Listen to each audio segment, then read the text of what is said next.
Hello, everyone. Welcome to episode 5 of Scouting for Chelsea on Chelsea Perspective.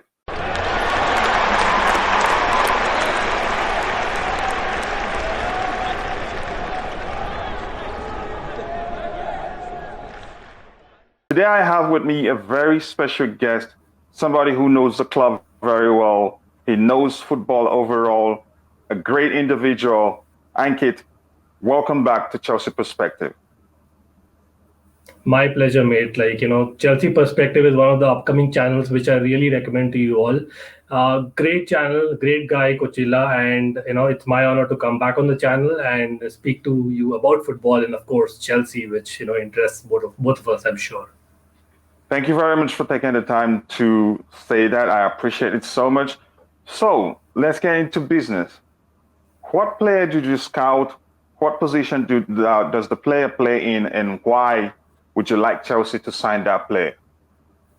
Well, this is a midfielder from Holland, yes, Netherlands. This is a player who has been under the radar for a while. I don't know why, because he is the next big thing when it comes to Dutch football, right? And Dutch football, as we know, is really known for producing great amount of youngsters, especially the Ajax Academy. So this player is Ryan Gravenberch. He is representing the Dutch team as we speak, the national team, the Euros, and he has been in the Ajax Academy for I think about 11 years already. And he plays central midfield as well as central defensive midfield, primarily a defensive midfielder, I would say, who can also play on the left side of central midfield as well. So that is his versatility, which because of which I am here to produce what the skills he can bring, and then maybe Chelsea can scout him. So it looks like you haven't told us the name of the player. It is Ryan Gravenberg. I thought I mentioned. Ryan Gravenberg. Yeah. A very versatile player, I can see. And don't you think we're already packed in that area? We're packed in the midfield. We're packed in the defense because there are quite a lot of number of players who will be coming back from loan, and a few of them are already in the camp because Chelsea have they've started training already. So we'll have the likes of what's his name again? The one on loan at West Brom. Conor Gallagher, yes. Conor Gallagher. We have Ruben Loftus-Cheek. What's his name? Ross Barkley. And in the defense, we have Malansa. We have Matt Guehi, and probably a few others that I haven't talked about. And we have some talent. Don't you think we're packed in that area? Or do you think he brings something different to the table? If that's the case, let us know what he brings to the table that every other player we have in those positions, in those positions that he can play, isn't offering the team right now. Yes, so certainly, like you said it right, Coachila. There are a lot of players that Chelsea has and options. Of course, the loan army is always there, but the difference in Ryan Gravenberg is he's not just another upcoming youngster. This is basically the next big thing in Dutch football, right? And when it comes to Dutch football, youngsters, growing into their 20s, that is when is the best age to get them in and mold them, which Thomas Tuchel is great and known to be as well. Having said that, the players that we have currently, the last season, of course, we won the Champions League, but Billy Gilmore has already been rumored to go out on loan. So if he's going out on loan, and I see in the Euros already, Jorginho is performing excellently. So I don't see the first couple of starters, so to speak, changing for Chelsea in the number 6 role. And that is where Ryan Gravenberg can fill in, because he's not a youngster who would expect to play 40 games a season. He would play probably 25 games a season, but he would be more effective than the likes of Conor Gallagher and Ruben Loftus-Cheek and even Ross Barkley, because like I said, he is purely a defensive midfielder who can also play attacking midfield and on the left side of midfield, right? So here is someone who is mainly a defensive midfielder, something that we are looking for, right? Rumored being that, we are looking for Declan Rice, but Declan Rice would cost us what? I think his cost would be around 80-90 million, if I'm not wrong, considering what West Ham are asking for. And Declan Rice doesn't score you enough goals. He does score you goals, but he doesn't score you enough goals. Ryan Gravenberg would come at probably half the price or even lesser. I think he is, right now, his market value stands at around 35 million euros, which 25 is... million euros. 35 million euros, which is 35. high. Yes, he's just 19 years old, which is high for a 19-year-old, I would say. But at the end of the day, it is much lesser than the English inflated prices that we see. And as I said, like he scored a lot of goals already, not just in the Dutch league. I know the Eredivisie is not a great, kind of a benchmark to judge players, and youngsters often do not, get acclimatized to the conditions when they come to England. But the difference being that Ryan Gravenberg at this young age is already having a handful of Champions League experiences as well as Europa League experiences, right, with Ajax. And like he was the very first player who broke through the Ajax academy at the age of 16. Now, this is actually a record for Ajax, and knowing Ajax and the youngsters they've produced, like obviously just to throw some names out there, like they've produced Jan Vertonghen recently, then Christian Eriksen, of course, previously, Rafael van der Vaart. And I think obviously in the historical days it's Johan Cruyff and even our man like Hakim Ziyech from Ajax. Don't forget.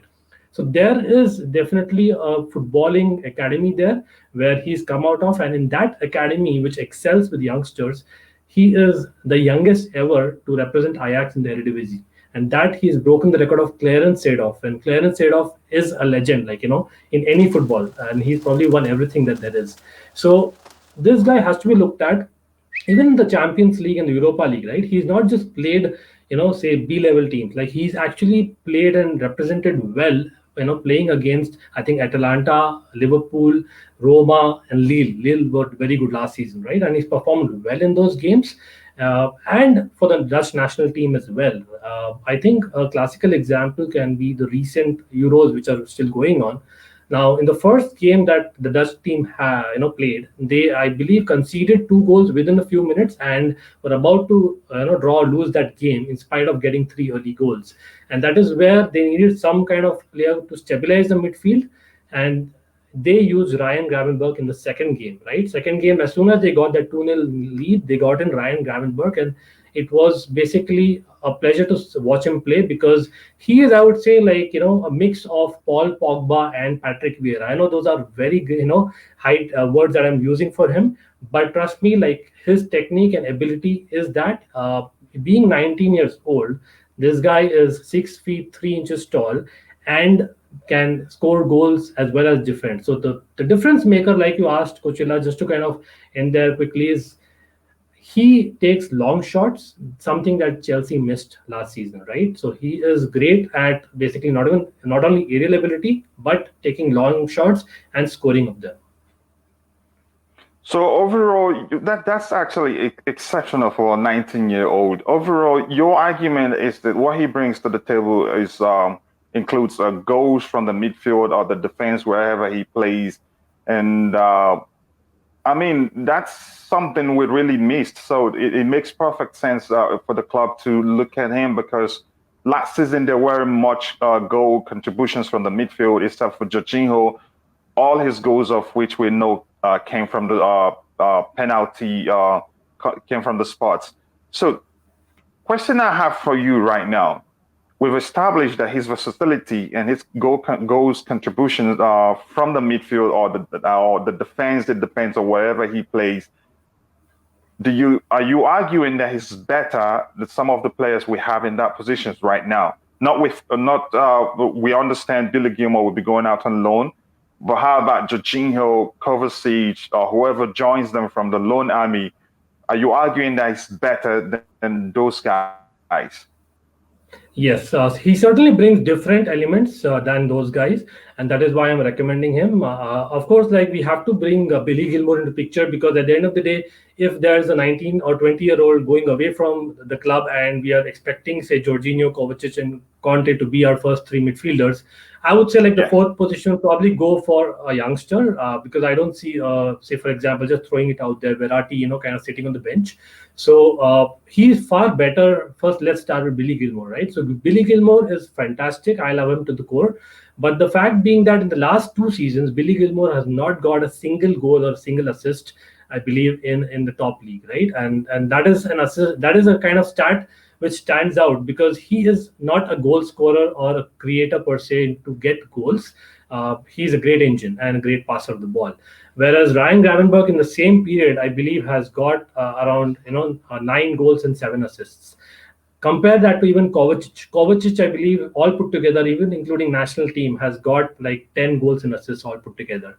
Ryan Gravenberg at the age of 19 is able to get over 15 goals and assists in these 2 seasons In when how many he's still games? learning. And I think he played around uh, 47 games in the league in the recent season. So in the recent season, in 47 games, which is quite consistent. Again, one more point of view, right? He And has does that got. include the Champions League? Yes. So in 47 games, I think I'm including the Champions League, the Europa League, as well as the international games because he plays for Netherlands, which is a big side. And 47 games, I think he scored 6 goals and 6 assists, right? Which is a great start in itself because I don't think even Kovacic has been able to get that. And just not the goals, right? Like I said earlier, this guy takes long shots. So while Kovacic may be better at passing long balls, but Gravenberg is not behind. Even at this age, I think he's getting around 1.2 long passes per game and 1.2 long shots per game on target. And that is a huge benefit because I believe none of our current midfielders even touch the 1 mark.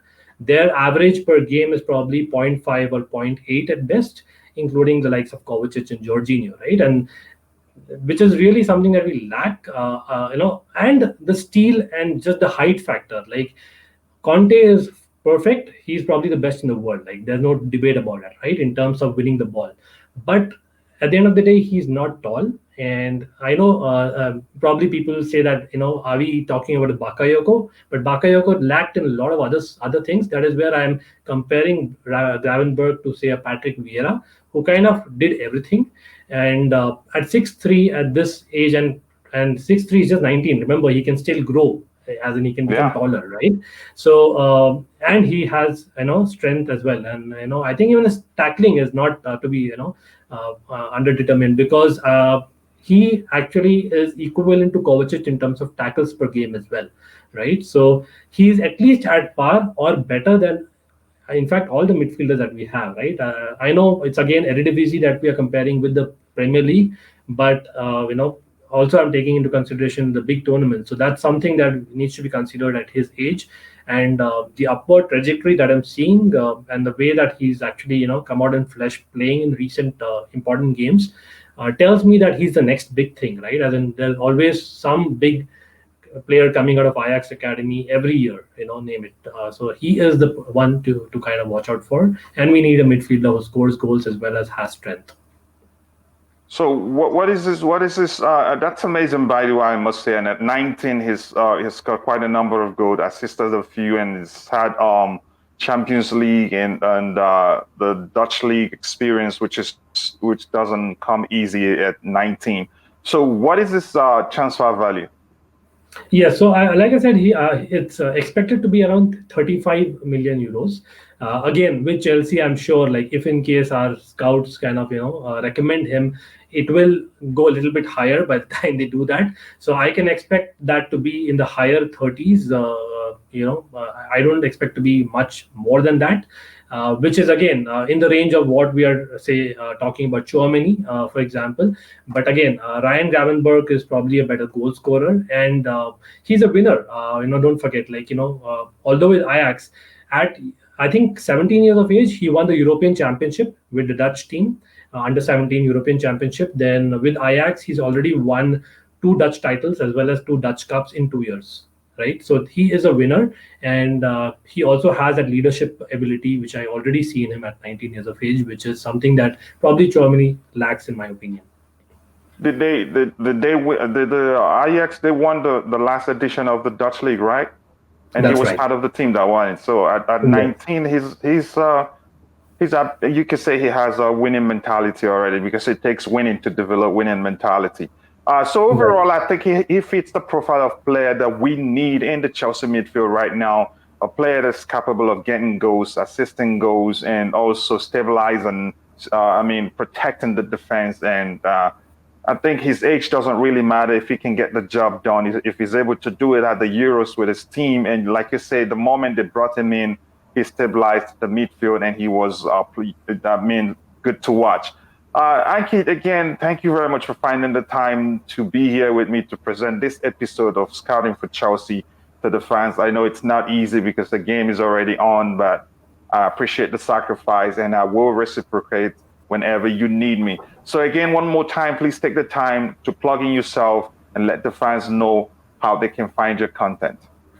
Thank you, mate. So, guys, you can find me on YouTube as RCBian Chelsea Fan TV, and you can find primarily Chelsea content. But of late, I've also started covering the Euros and generic football as well. So, hopefully, you like the content. And for cricket lovers out there will be content as well coming up. So that is something that you can definitely find me on YouTube, and I am active on Twitter, on Instagram, as well as on Facebook as Ankit Rana. That's my name, or you can just search for RCBian Chelsea Fan TV, and I will be there. Thank you very much, and I implore you to go check out his content. He's very knowledgeable of the game and always has some great guests such as CFC, Tyrone, Bobby Smokey Screen, and every Smokey Sickness, so to speak, and all the good guys who are very knowledgeable of the game, most especially from the perspective of Chelsea Football Club. Ankit, again, I appreciate you taking the time to join me to present this episode of Scouting for Chelsea for the fans, and I look forward to having you again. Thank you very much, my friend. My pleasure. Cheers.